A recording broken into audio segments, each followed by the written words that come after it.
हाँ जी, CA intermediate वाले जिनका कल लॉ का एग्जाम है, उनकी सीरीज में अभी मैंने एक ऑलरेडी एलएलपी के लिए वीडियो डाल दी जिसमें सारे क्वेश्चंस मैंने डिस्कस किए ऐसे ही, क्योंकि वो 10 से 12-15 मार्क्स तक का भी पूछा जा सकता है। ऐसे ही जनरल क्लॉज एक्ट है जिसमें 4-4 नंबर के 2 क्वेश्चन आएंगे और एमसीक्यू भी पूछे जा सकते हैं, तो वेटेज 10 मार्क्स के अप्रॉक्स पूछी जा सकती है आपसे। कोई छोड़ के मत जाना है इसको, क्योंकि इसकी जो लैंग्वेज होती है बड़ी अटपटी सी होती है। तो मैं आपको इसमें क्या कराने वाला हूं, इस वीडियो के अंदर मैं इसके पूरे जितने भी पॉसिबल क्वेश्चन है जो पूछे जा सकते हैं आपसे, वो सारे डिस्कस करूंगा और थोड़ा सा आपको एक आइडिया दूंगा कि कैसे इस जनरल क्लॉज एक्ट को आप लास्ट मिनट पर भी देख के जाएंगे और अगर आप क्वेश्चन को अटेम्प्ट करते हैं तो आपको कुछ ना कुछ मार्क्स 110% मिलेंगे। तो जो बच्चे छोड़ के जा रहे थे वो भी इस वीडियो को देखिएगा, और जो बच्चों ने पढ़ रखा है लेकिन क्वेश्चन की प्रैक्टिस नहीं की तो वो भी इस वीडियो को देखिएगा। वीडियो अच्छी लगे तो वीडियो को लाइक कर दीजिएगा और चैनल को कर दीजिएगा हमारे सब्सक्राइब। ये हमारे पास एक पीडीएफ है जिसके अंदर जितने भी पॉसिबल क्वेश्चन है एक ही पीडीएफ के अंदर हमने सॉल्यूशन के साथ कर दिए हैं कंबाइंड। अगर आपको भी ये वाली पीडीएफ चाहिए तो आपको कोई टेलीग्राम ग्रुप वगैरह कुछ ज्वाइन नहीं करना है, आपको डायरेक्ट एक मैसेज करना है व्हाट्सएप पे, जो नंबर आपकी स्क्रीन पर दिखाई दे रहा होगा। बस एक रिक्वायरमेंट है कि आपने हमारे चैनल को सब्सक्राइब किया और इस वीडियो को लाइक किया, ऐसे स्क्रीनशॉट भेज दीजिएगा तो आपको क्या नाम है जो पीडीएफ में बात कर रहा हूं वो आपको मिल जाएगा बिना किसी टेलीग्राम को ज्वाइन किए हुए। पहली चीज। और दूसरी चीज ये है कि अगला कौन सा चैप्टर के क्वेश्चन आंसर लेके आऊं। कुछ बच्चे कह रहे हैं मीटिंग्स, जनरल मीटिंग्स वगैरह को रिवाइज करा दो, या कुछ बच्चे कह रहे हैं क्वेश्चन करा दो। तो आप मुझे कमेंट बॉक्स में बताइएगा जो मैनेजमेंट एंड एडमिनिस्ट्रेशन वाला जो चैप्टर है, जैसे एमसीक्यू भी आने सकते हैं और लेंथी चैप्टर है, इंपॉर्टेंट भी है, क्या उसको शॉर्ट नोट्स के साथ रिवाइज पहले कराऊं या सिर्फ क्वेश्चन करा दूं उसके, जैसा आप बोलोगे वैसा मैं कर दूंगा। तो चलिए वीडियो को बिना किसी और ज्यादा समय वेस्ट किए करते हैं शुरू।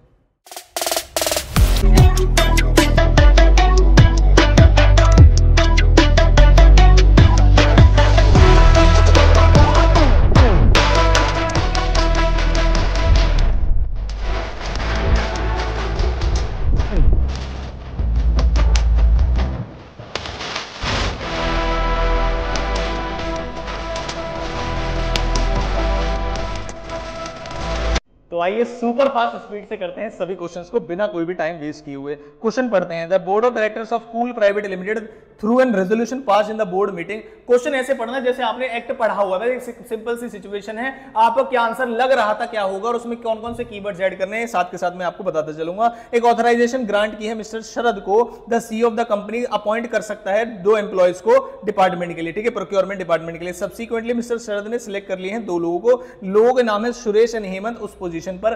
However, after 1 month, मिस्टर शरद जो है वो नोटिस कर रहे हैं कि अनसेटिस्फैक्टरी परफॉर्मेंस, नालायक निकले दोनों लोग, तो क्या कर सकते हैं। And lack of honesty in their duties, issued dismissal orders for both the employees, ठीक है, साइटिंग प्रॉपर रीजंस कि हम क्यों इनको डिसमिस कर रहे हैं।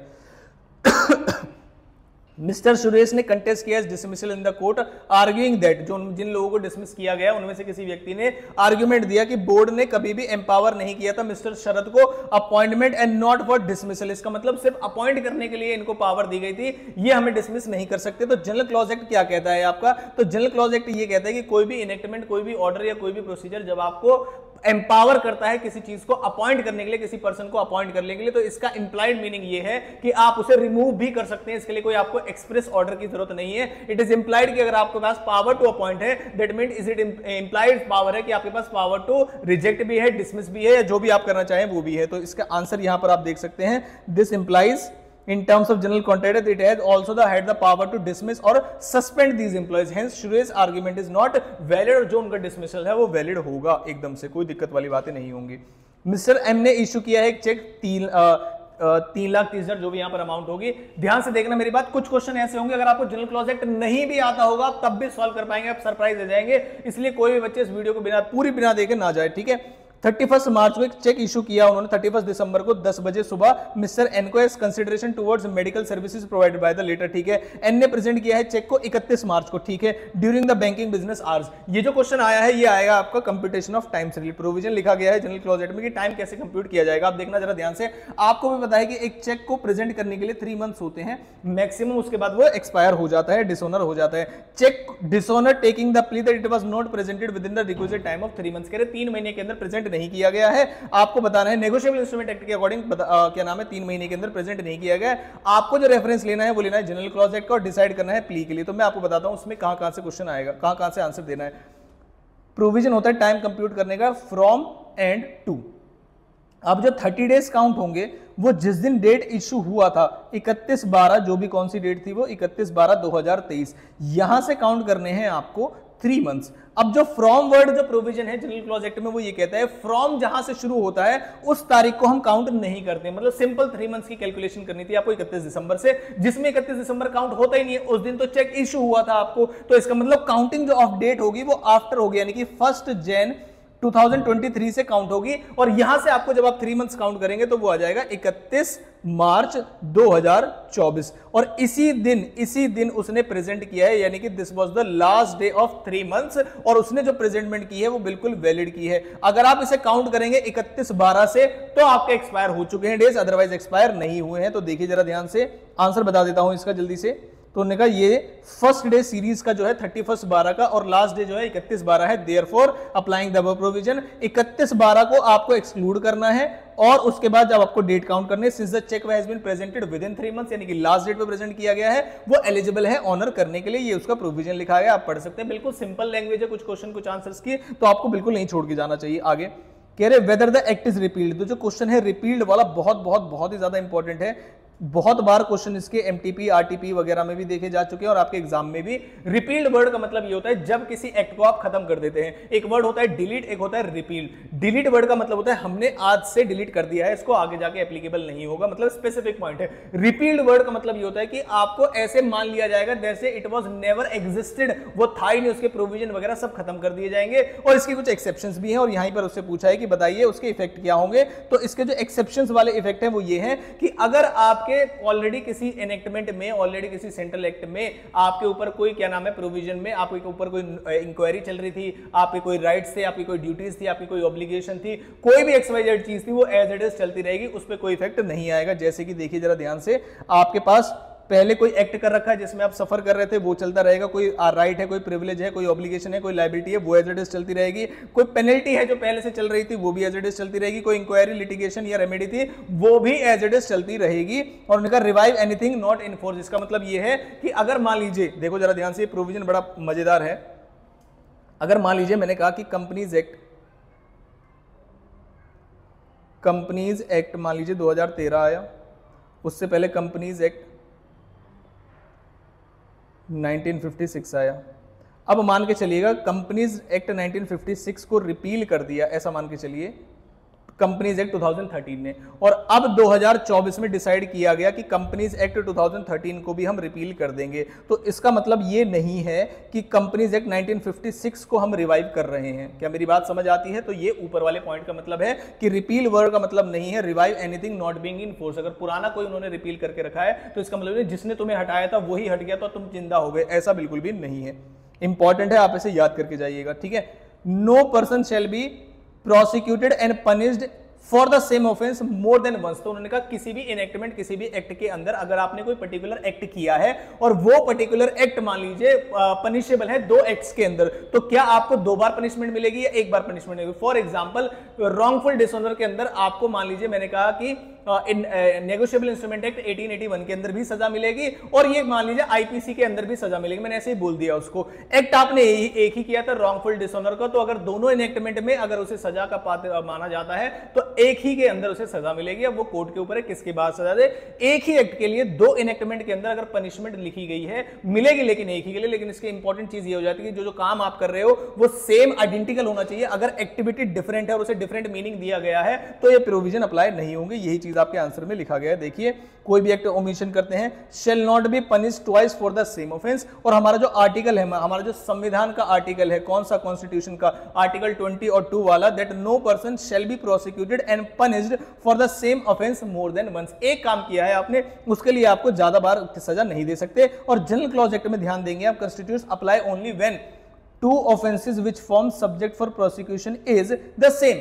ऑफेंस जो है वो सेम होगा तभी अप्लाई होगा। Ingredients constitute 2 different offences. अगर ऐसा मान लिया गया जो आपने काम किया उसके अंदर 2 ऑफेंस शामिल हैं, एक नहीं है, if the offence are 2 enactment and are distinct और आइडेंटिकल नहीं निकले, तो जो हम प्रोविजन आपको बता रहे हैं कि एक के अंदर ही सजा मिलेगी वो आपको अप्लाई नहीं होगा, और सजा दोनों के अंदर मिलेगी अगर अलग अलग पाए गए तो। नेक्स्ट क्वेश्चन आते हैं, देखिए ये भी बिल्कुल सिंपल क्वेश्चन है, और अगर मान लीजिए आपने जनरल क्लॉज एक्ट नहीं भी पढ़ा है तब भी आप इसे कर सकते हैं। देखिए कैसे। मिस्टर ए एक लैंडलॉर्ड है, दिल्ली में रह रहा है, अपना फ्लैट रेंट किया है उसने बेंगलोर में मिस्टर बी को, टेनेंट को 20,000 पर मंथ पे, जो कि एनुअली पे करता है। An agreement was made between that during the tenancy period if A requires his flat to be vacated. अगर ओनर को चाहिए कि उसका घर खाली कराना है तो उसे 1 मंथ का प्रायर नोटिस देना पड़ेगा to mister B, after 8 month mister B को देना पड़ेगा। ये एग्रीमेंट में लिखा हुआ है, बिल्कुल सही बात है। After 8 months notice was sent to mister A by Mr. A to Mr. B to vacate his flat by the registered post। registered post ये सर्विस ऑफ नोटिस को लेके और बड़ा इंपॉर्टेंट है ये आपके एग्जाम में। which was refused to be accepted by Mrs. C जो कि वाइफ थी बी की। ध्यान से समझना, सर्विस ऑफ नोटिस का प्रोविजन क्या कहता है कि भाई साहब सर्विस ऑफ नोटिस ये कहता है कि अगर आपने, ध्यान से समझना, आपको अपना काम करना है, आपको अपना काम क्या एग्रीमेंट के हिसाब से था, यस, अगर आपने वो भेजा है रजिस्टर्ड पोस्ट से, ठीक है, और उसके ऊपर जो भी पेमेंट है, पेमेंट का मतलब स्टैम्प्ड जो है वो आपने लगाकर भेजी है और उसके एड्रेस पर भेजी है जो उसने बताया है, जो भी एड्रेस मेंशन है उस पर भेजी है, बस बात खत्म, आपकी ड्यूटी खत्म हो जाती है। तो यहां पर ओनर ने बिल्कुल ऐसा ही किया था, और वहां पर कोई व्यक्ति अगर रिफ्यूज कर दे, रिजेक्ट कर दे उसको, तो ये नहीं माना जाएगा उसको मिला ही नहीं है। बाद में मिस्टर बी ये नहीं कह सकता ये तो मेरी वाइफ ने कैंसिल किया था, मैंने नहीं कैंसिल किया था, तो मुझे तो कोई नोटिस मिला ही नहीं है, बिल्कुल गलत है। तो इसी का कंक्लूजन पूछते हैं कि कंक्लूजन क्या है। देखिए जरा ध्यान से, service of notice section 27 of general clause act क्या कहता है कि प्रॉपर्ली एड्रेस होना चाहिए, हम मान लेंगे बिल्कुल वैलिड है। प्री पेइंग का मतलब यहां पर स्टैम्प्ड है कि आपने स्टैंप लगाकर भेजी है और आपने रजिस्टर्ड पोस्ट से भेजिए, बस आपकी बात खत्म हो जाती है। इससे रिलेटेड 2 केस लॉ हैं, आप याद रख पाए तो बहुत अच्छी बात है। Otherwise in the given question mister A को सर्व किया गया notice by mister B which was refused to be accepted, उसकी वाइफ ने, however B can not deny to vacate the flat on the ground of non receipt of notice, क्योंकि आपकी जगह पर हमने भेजा था। Since Mrs C has refused to accept the notice mister A through registered post, hence notice जो है वो सर्व मान लिया जाएगा, टेनेबल माना जाएगा, और 1 मंथ प्रायर का नोटिस है। इसका मतलब अगर तुम कोई आर्ग्यूमेंट दे रहे हो तो हम नहीं मानेंगे इसको, बिल्कुल सही है। What is the meaning of official gazette, ये थ्योरी क्वेश्चन है कि ऑफिशियल गेजेट का क्या मतलब है, और आपको आंसर भी बिल्कुल यहीं पर मिल जाएगा, बिल्कुल छोटा सा आंसर है, आप इसे चेक कर सकते हैं। उसके बाद आते हैं, बताइए इफेक्ट ऑफ रिपील। अभी मैंने आपको बताया इफेक्ट ऑफ रिपील का क्या मतलब होता है, ये सारी चीजें आपको बताई गई हैं, सेम आंसर है इसका वर्ड टू वर्ड। उसके बाद आते हैं यहां पर सी पॉइंट, मतलब मैं इसको 5 स्टार दे रहा हूं। अभी तक शायद ये एग्जाम में पूछा नहीं गया है कि जब भी आप किसी भी कोई भी नोटिफिकेशन आपको लाना या कोई नया इनेक्टमेंट लाना है तो क्या आपको प्रायर नोटिस देना पड़ेगा, या आपको प्रायर, मान लीजिए मैंने कहा पोस्ट से भेजना पड़ेगा, या आपको कोई प्रायर अनाउंसमेंट करनी पड़ेगी कि भाई कोई चेंजेस वगैरह अगर गवर्नमेंट को करने हैं तो क्या कंसर्न पार्टीज के पास कोई इन्फॉर्मेशन देनी होती है, कोई ड्राफ्ट लाना पड़ता है। उससे रिलेटेड ये क्वेश्चन है कि जैसे मान लीजिए एमसीए को, इस क्वेश्चन में क्या पूछा गया कि एमसीए को कोई क्या नाम है पब्लिकेशन करनी है, लेकिन उसे ड्राफ्ट बनाना पड़ेगा, उन लोगों को देना पड़ेगा जो लोग उससे कंसर्न है या इफेक्ट हो सकते हैं, कि भाई हम ये ड्राफ्ट जो है, मैं हिंदी में कहानी बता रहा हूं, ये ड्राफ्ट हम बनाने जा रहे हैं। अगर आपके कोई सजेशन है जिसमें आप हमें देना चाहते हैं तो आप दे सकते हैं, उसकी हम आपको डेट बताएंगे कि किस डेट से सजेशन लेना शुरू करेंगे और किस डेट तक हम आपके सजेशन को लेंगे। उसके बाद उनके जितने भी सजेशन है आप कंसीडर करेंगे बस, यानी कि गवर्नमेंट जो है वो सिर्फ और सिर्फ कंसीडर करेगी, गवर्नमेंट ऑब्लाइज्ड नहीं है कि जो आपने बोला है हम मान लेंगे। उसके बाद जो चीजें आपने बोली हमने कंसीडर की, हमें लगा होगा इंप्लीमेंट करेंगे, नहीं लगा होगा हम इंप्लीमेंट नहीं करेंगे और उसे रिपब्लिश कर देंगे। सवाल ये आया कि क्या बताइए जो उन्होंने मुझे सजेशन दिए हैं क्या जरूरी है मैं उन्हें इंकॉर्पोरेट करूं, आंसर इज नो। दूसरा सवाल यह है कि क्या मुझे एक बार दोबारा से उसे पब्लिश करने से पहले दोबारा से दिखाना चाहिए कि ये मेरा फाइनल ड्राफ्ट है, क्या मैं इसे पब्लिश कर दूं, आंसर इज नो। अगर आपने पब्लिश कर दिया है तो मान लिया जाएगा कि आपने सारी चीजों को ठीक रखा है। क्या जो कंसर्न्ड पर्सन है वो चैलेंज कर सकते हैं कि आपने इसे पब्लिश करते समय कोई इरेगुलरिटी दी है, आंसर इज नो। बस आपको ये करना है एज एन गवर्नमेंट कि आपको क्या नाम है उसे ड्राफ्ट बना के देना है, उनके सजेशन लेने, बस उसके बाद आपको कोई चैलेंज नहीं कर सकता। तो ये पूछा है, is it required MCA to publish a draft, जैसे क्वेश्चन पढ़ते हैं, मिनिस्ट्री ऑफ कॉर्पोरेट अफेयर ने पब्लिश किया है ऑफिशियल गेजेट में proposed draft of rules further to amend certain rules under companies act. MCA ने सब modification in the draft rules already publish में की है। In light of the provision बताइए क्या MCA is required to publish a different draft, yes उसे draft देना चाहिए। आगे, in case of any irregularity in the publication of draft can it be question, answer is no, उसे question नहीं किया जा सकता। Is MCA entitled to make suitable changes, yes वो एंटाइटल्ड है, ध्यान रखना, ऑब्लाइज्ड नहीं है, एंटाइटल्ड है कि वो करना चाहे तो कर सकती है। Is it necessary to republish the rules, क्या उसे नेसेसरी है रिपब्लिश करने के लिए, आंसर इज नो, रिपब्लिश करना जरूरी नहीं है ड्राफ्ट की फॉर्म में कि भाई दोबारा से देख लीजिए। बड़ा सिंपल सा आंसर है, देखिए एमसीए को रिक्वायर है, उसके बाद कोई रेगुलेटरी को चैलेंज नहीं कर सकता, एमसीए एंटाइटल्ड है चेंज करने के लिए और कोई भी जरूरत नहीं है रिपब्लिश करने की। इसे यहाँ पर पढ़ सकते हैं आप कि पब्लिकेशन ऑफिशियल गेजेट में अगर हमने डाल दिया है तो ये कंक्लूजन एविडेंस है कि बायलॉज वगैरह सबको ड्यूली फॉलो किया गया है और प्रिजम्पशन ले ली जाएगी कि आपकी जो भी बातें थी हमने देख ली हैं। कोई भी अगर इरेगुलरिटी होगी तो वो कैन नॉट बी इन्फोर्स और क्वेश्चन, कोई इरेगुलरिटी को आप क्वेश्चन नहीं कर सकते। ठीक है, आगे चलते हैं। A confusion regarding the meaning of financial year arose among the financial year executive accounting, क्योंकि अकाउंटिंग वाला क्या कहेगा, देखो जनरल क्लॉज एक्ट हो कोई भी एक्ट हो, आपको भी पता है, देखो अकाउंटिंग ईयर फाइनेंशियल ईयर, तो आप बताएंगे फाइनेंशियल जो है वो स्टार्ट होता है first day of April, date मत लिखना, ऐसे लिखना जैसे बता रहा हूं, और एंड होता है एंडिंग 31st ऑफ मार्च, ठीक है। और फाइनेंशियल ईयर कैसे स्टार्ट होता है, 1 जनवरी ऑफ द ईयर या फर्स्ट डे ऑफ जनवरी और 31 मार्च को खत्म होता है। बड़ा सिंपल सा पॉइंट है, इसलिए उन्होंने बहुत ज्यादा क्या नाम है परेशानी नहीं की गई है। ये फाइनेंशियल ईयर और ये आपका अकाउंटिंग ईयर को डिफरेंस किया गया है, कैलेंडर ईयर जिसे बोला जाता है, बस वो बता दिया गया है। और डिफरेंस क्या है दोनों के बीच में, वो लाइन भी मैं पढ़ के बता देता हूं आपको। Difference between the financial year and calendar year, financial year starts from the first day of April but calendar year start from the first day of the January, बस दोनों में इतना सा डिफरेंस है। ये कुछ डेफिनेशन है जो आपके जनरल क्लॉज एक्ट में दी गई है, रूल, ओथ और पर्सन की, नीचे इनके आंसर है, अगर आप पढ़ना चाहें तो बहुत छोटे छोटे से आंसर है, आप देख सकते हैं इसको। उसके बाद आते हैं next, examine validity of the following statement general clause act के हिसाब से। कह रहे insurance policy covering immovable property have been held to be immovable property. मेरी एक बात ध्यान के चलना, जैसे मैंने अब सर्विस ऑफ नोटिस बताया था, ऐसे ही इमूवेबल प्रॉपर्टी की डेफिनेशन आप पक्का पढ़ के जाएंगे, उसमें से कई बार क्वेश्चन आने के चांसेस हैं और आए भी हुए हैं, इमूवेबल प्रॉपर्टी क्या होती है, ठीक है। उसके बाद next, the word bullocks can be interpreted into cows, तो यहाँ पर मीनिंग की बातें की गई हैं जेंडर वगैरह की, कि जेंडर को और नंबर को किस तरीके से यहाँ पर प्रोनाउंस किया जाता है, तो सिंगुलर को प्लूरल भी पढ़ सकते हैं और क्या नाम है जेंडर में मेल को फीमेल भी पढ़ सकते हैं, ऐसा आपका जनरल क्लॉज एक्ट इंटरप्रेट करता है। तो पहले मैं आपको बताता हूँ इमूवेबल प्रॉपर्टी वाला आंसर।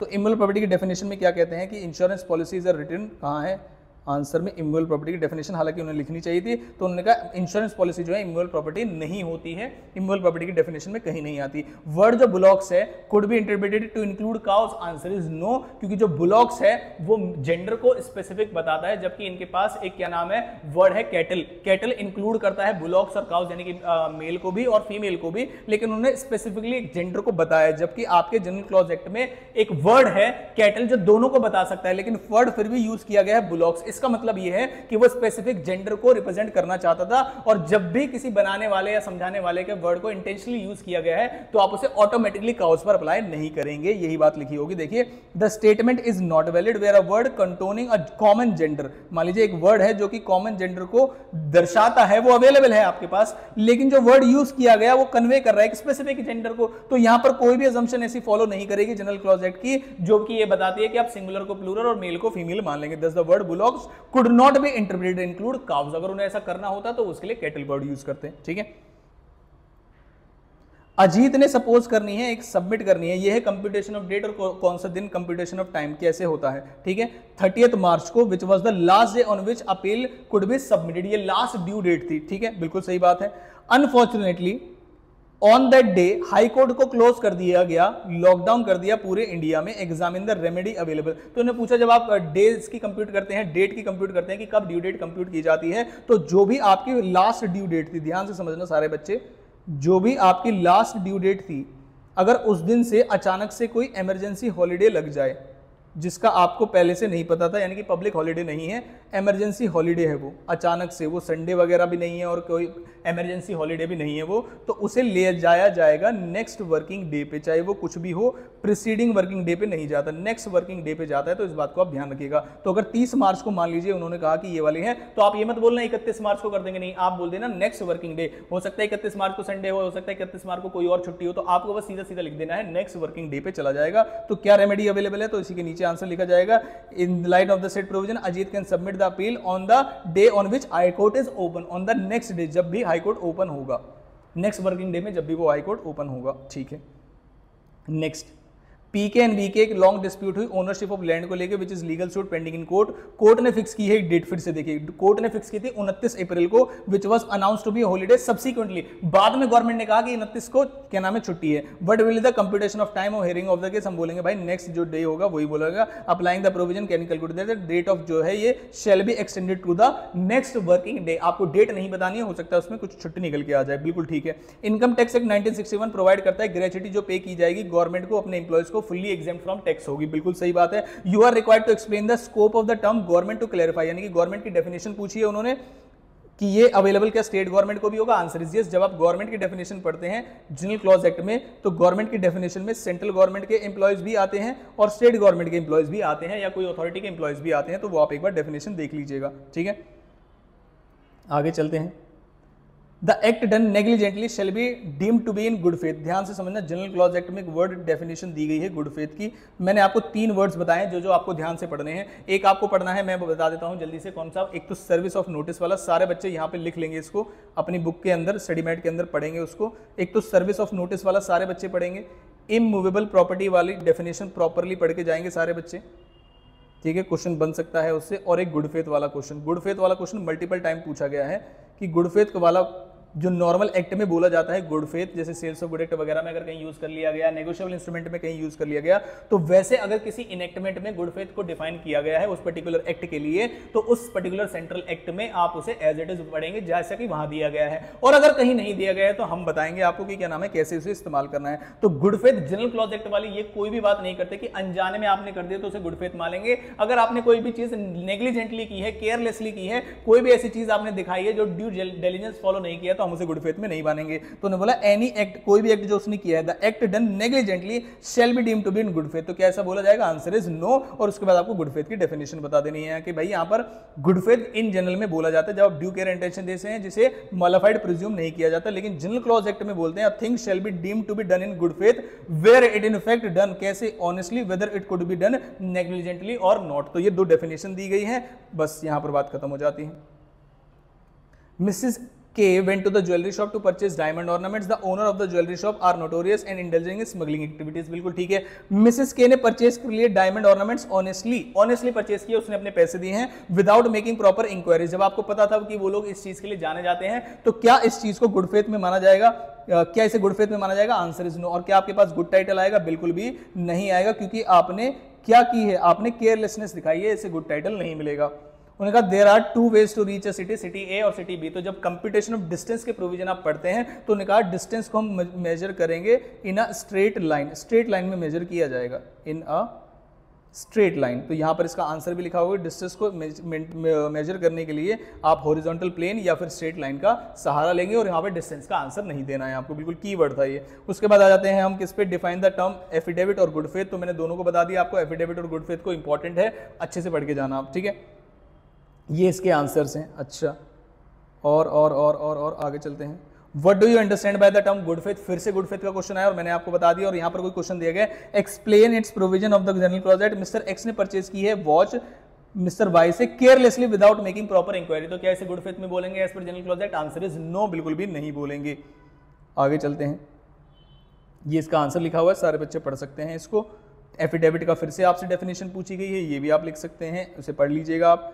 और उसके बाद आते हैं इधर, यहां पर कंपनीज एक्ट को और जनरल क्लॉज एक्ट को मिक्स किया जाएगा। यानी कि ये जो क्वेश्चन था वो डिविडेंड वाले चैप्टर से है। सारे बच्चों जिन्होंने डिविडेंड वाला चैप्टर पढ़ा हुआ है उनको पता होगा कि डिविडेंड जब डिक्लेयर किया जाता है तो उसके 30 दिन के अंदर अंदर उसे पे कर देना चाहिए, ठीक है। जिस दिन डिक्लेयर किया गया है उस दिन को, डेट को काउंट नहीं करते, उसके बाद के 30 दिन को हम काउंट करते हैं। और अगर 30 दिन के अंदर अंदर पे नहीं किया गया तो उसे एक सेपरेट बैंक अकाउंट में शेड्यूल्ड बैंक के अंदर जमा कर देना चाहिए 7 दिन के अंदर। और 7 दिन कहां से काउंट होंगे? From the expiry of 30 days. ये प्रोविजन है और यही जनरल क्लॉज एक्ट में भी कहा गया है, ठीक है। जनरल क्लॉज एक्ट में ये बताता है कि फ्रॉम और टू कौन सा डेट माना जाएगा, कौन सा नहीं, तो दोनों को मिक्स करके क्वेश्चन दिया है। यहां पर कंपनीज एक्ट ने बोला है कि अमाउंट ऑफ डिविडेंड जो रिमेंड रह जाता है एक्सपायरी ऑफ 30 डेज में, डिक्लेरेशन ऑफ डिविडेंड में shall be transfer to unpaid dividend account कितने दिन के अंदर? Within 7 days. ये क्वेश्चन में आपको प्रोविजन बता दे, लेकिन ऐसा भी हो सकता है कि क्वेश्चन लिख दे बस और प्रोविजन आपको कंपनीज एक्ट के पता होंगे और आपको लॉ पूछा जा रहा है, तो इसका मतलब आपको ये वाला चैप्टर आता है, ठीक है।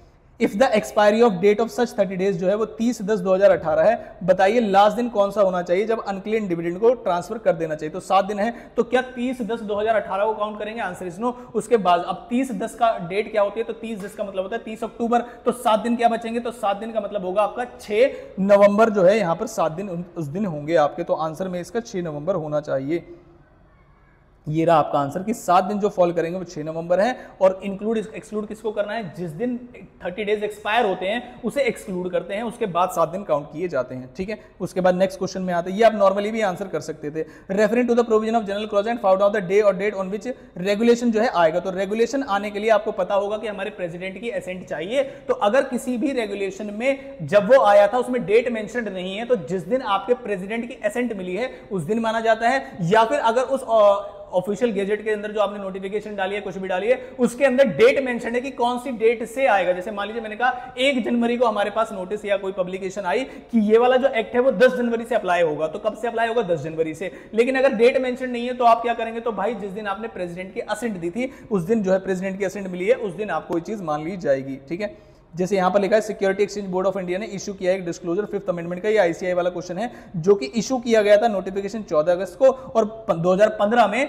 लेकिन 1 जनवरी 2016 से एप्लीकेबल करना चाहते हैं। तो कब से एप्लीकेबल होगा? 1 जनवरी 2016 से। तो पहले वाले केस में बोलेंगे जब प्रेसिडेंट की असेंट मिल जाएगी, असेंट ऑफ द प्रेसिडेंट जो एक्ट ऑफ पार्लियामेंट के लिए है, और दूसरा कौन सी तारीख है? 1 जनवरी 2000 रादर देन की जिस दिन नोटिफिकेशन आई, क्योंकि उसके अंदर डेट मेंशन थी। ठीक है, उसके बाद कोमल ने डिसाइड किया डिविडेंड डिक्लेयर करने के लिए, डिक्लेयर कर दिया है मीटिंग में 27 सितंबर को। आपको बताना है कोमल को कि कब उसे डिविडेंड पे कर देना चाहिए। तो 27 सितंबर का मतलब आप 27 सितंबर को हटाकर 30 दिन काउंट करेंगे। तो 27 सितंबर जब आप काउंट करेंगे तो इसमें कितने दिन बच गए हैं? 28, 29, 30। उसके बाद बचे 27 तारीख किसकी? अक्टूबर की। तो यानी कि 27 अक्टूबर तक, 27 अक्टूबर तक आपको डिविडेंड पे कर देना चाहिए था। उसके बाद उसने बताया कि ट्रांसफर ऑफ अनपेड अमाउंट की लास्ट डेट क्या होनी चाहिए। अब अक्टूबर जब हम काउंट करेंगे 7 दिन 27 अक्टूबर से, तो क्या 27 अक्टूबर का इंक्लूड करेंगे? Answer is no. तो अक्टूबर में कितने दिन बच गए हैं? 28, 29, 30, 31 और 3 दिन और, यानी कि 3 नवंबर। तो 3 नवंबर तक यहां पर उसको क्यों है ट्रांसफर कर देना चाहिए। तो 27 अक्टूबर और 3 नवंबर, ये आप कंपनी एक्ट के हिसाब से भी दे सकते हैं। तो ये रहा आपके पास 27 अक्टूबर, ये रहा 27/10 और नेक्स्ट आ जाएगा आपके पास 3 नवंबर, ये रहा 3 नवंबर। ये आप कंपनी सेक्टर भी अगर आपने पढ़ा होगा तब भी आप इसे सॉल्व कर सकते हैं। हाँ, थोड़ा प्रोविजन लिखना पड़ेगा कि जब भी आप डेट वगैरह काउंट करते हैं तो उसमें आपको टू एंड फ्रॉम के प्रोविजन बताने पड़ेंगे कि फ्रॉम वाली डेट को एक्सक्लूड करते हैं और जो लास्ट डेट पड़ती है 7 या 8 या 30 दिन या जो भी है उसे इंक्लूड करते हैं। इस तरीके से आपको बताना पड़ेगा। ठीक है, उसके बाद explain the provision applicable to bylaws being made after publication. ये पब्लिकेशन वाला पॉइंट है जिसमें आपको देना पड़ेगा, पब्लिश करना पड़ेगा, कंसर्न लोगों से उसकी राय माननी पड़ेगी। राय बस आपको कंसिडर करनी है, फिर आपको जो ठीक लगे, आपको लगता है इंकॉर्पोरेट करना है, चेंजेस करने आप कर सकते हैं, नहीं करना आप सीधा सीधा पब्लिश कर सकते हैं। जब आप पब्लिश कर देंगे दोबारा आपको दोबारा दिखाने की जरूरत नहीं है, कोई भी आपकी इरेगुलरिटी को चैलेंज नहीं कर सकते, ये मैंने ऊपर ही बता दिया था आपको। ठीक है, उसके बाद चलते हैं नेक्स्ट। उसने कहा बताइए रिपील और डिलीशन में क्या फर्क है। मैंने आपको स्टार्टिंग में बताया था आज ही कि डिलीशन एक पर्टिकुलर एक्ट होता है जिसमें जहां से डिलीट किया गया वहां से आगे एप्लीकेबल नहीं होगा। रिपील वर्ड का मतलब ये होता है कि ऐसे मान लिया जाएगा जैसे वो एग्जिस्ट ही नहीं करता। तो दोनों में डिफरेंस आपसे पूछा जा सकता है छोटा सा, यहां पर आप इसे पढ़ सकते हैं, इसका आंसर लिखा हुआ है। नेक्स्ट आते हैं, एक्स के पास एक लैंड है ट्रीज की, ठीक है, he sold his land to Y.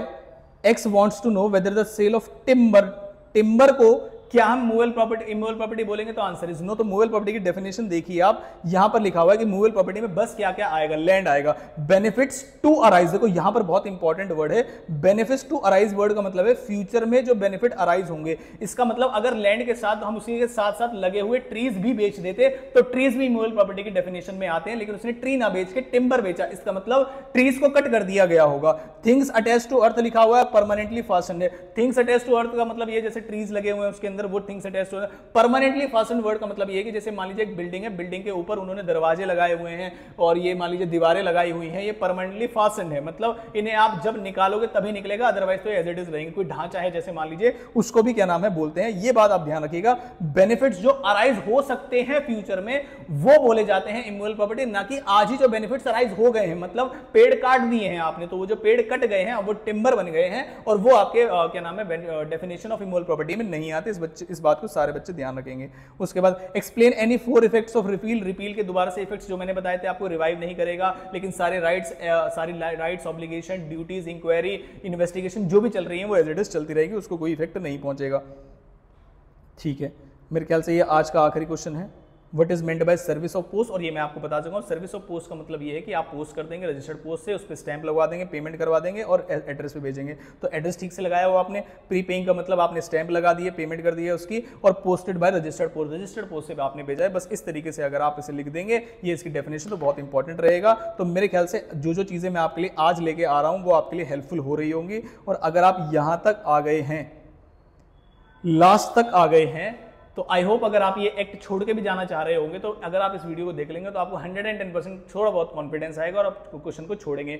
4 नहीं तो आपको 2 मिल जाएंगे, 2 नहीं तो 3 मिल जाएंगे, 1 मिल जाएगा, लेकिन छोड़ने से बढ़िया होता है कि आप कुछ ना कुछ आंसर लिखे जाए। आई होप जो भी हम लेक्चर्स आपको आज प्रोवाइड कर रहे हैं और वैसे भी प्रोवाइड करते रहेंगे, कल पेपर के बाद उसकी रिव्यू वीडियो, उसके एमसीक्यू सॉल्यूशन सब आपको मिलेगा। तो प्लीज चैनल को सब्सक्राइब कर लीजिएगा। ये पीडीएफ अगर आपको चाहिए तो इस नंबर पर व्हाट्सअप कर दीजिएगा। बस हाँ, छोटी सी रिक्वायरमेंट है कि आपने हमारे चैनल को सब्सक्राइब किया और जो ये वीडियो आप देख रहे हैं उसे लाइक किया, उसका स्क्रीनशॉट भेज देना ताकि आपको जल्दी से जल्दी वो नोट्स जो है प्रोवाइड कर दिए जाए। जो ये वाली पीडीएफ है वो प्रोवाइड हो जाएगी। Thank you so much. मिलता हूं किसी अगली वीडियो में। यहां तक अगर देख लिया तो बताना मुझे कि जो मैनेजमेंट एंड एडमिनिस्ट्रेशन वाला चैप्टर है उसकी रिवीजन वीडियो लेके आऊं या फिर सिर्फ इसी तरीके से क्वेश्चन करा दो जो कि पास में आए हैं और बहुत सारे क्वेश्चन हैं उसके, तो बताना मुझे क्या करना है। तो मिलता हूं किसी अगली इंपॉर्टेंट वीडियो के साथ।